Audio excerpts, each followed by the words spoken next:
Ел бойынша электронды жүйеде рәсімделген талай келісім шарт қайта қаралып, тіпті күшін жою мүмкін. Алматыда дәл осындай негізде бұрын соңды болмаған құқықтық прецедент тіркелді. Редакциямызға мемлекеттік ATP әділет электронды аукционнан пәтер сатып алған әйел хабарласып, көмек сұрады. Зейнет жасына таяған Айгүл Жылқыбаеваға жүйе алдымен мәмілені заңды деп бекіткен екен, алайда кейіннен сот келісімді жарамсыз деп танып, ол ақшадан да үйден де айырылған. Бұл қалай болғаны, жиған тергенін ойламаған жерден жоғалтқан әйел енді не істемек? Әйкерім Пернебек анықтап қайтты.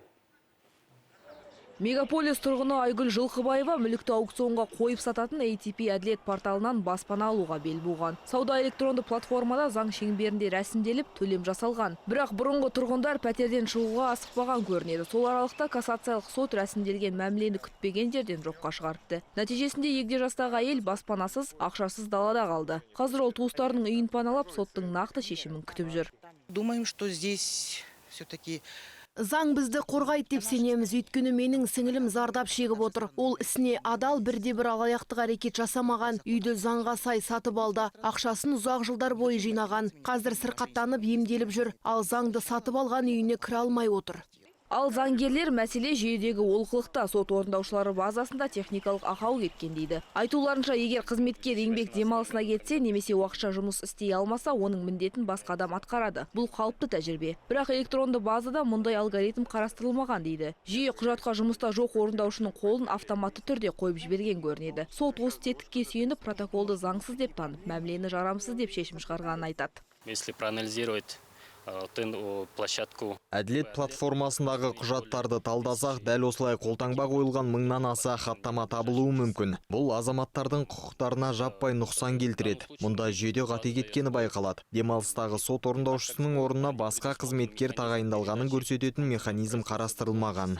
Республикалық сот орындаушылары палатасы бұл мәселеге қатысты түсініктеме берді. Айтуларынша, қызметкер істі жүргізе алмаса, оның өндірісін басқа маманға беру заңды және бұрыннан қолданылатын тәсіл. Палата өкілдерінің сөзінше, бұл жағдайға қатысты толық талдау басталып, соттың мұндай шешімге қалай келгені тексеріліп жатыр. В целом анализ еще ведется.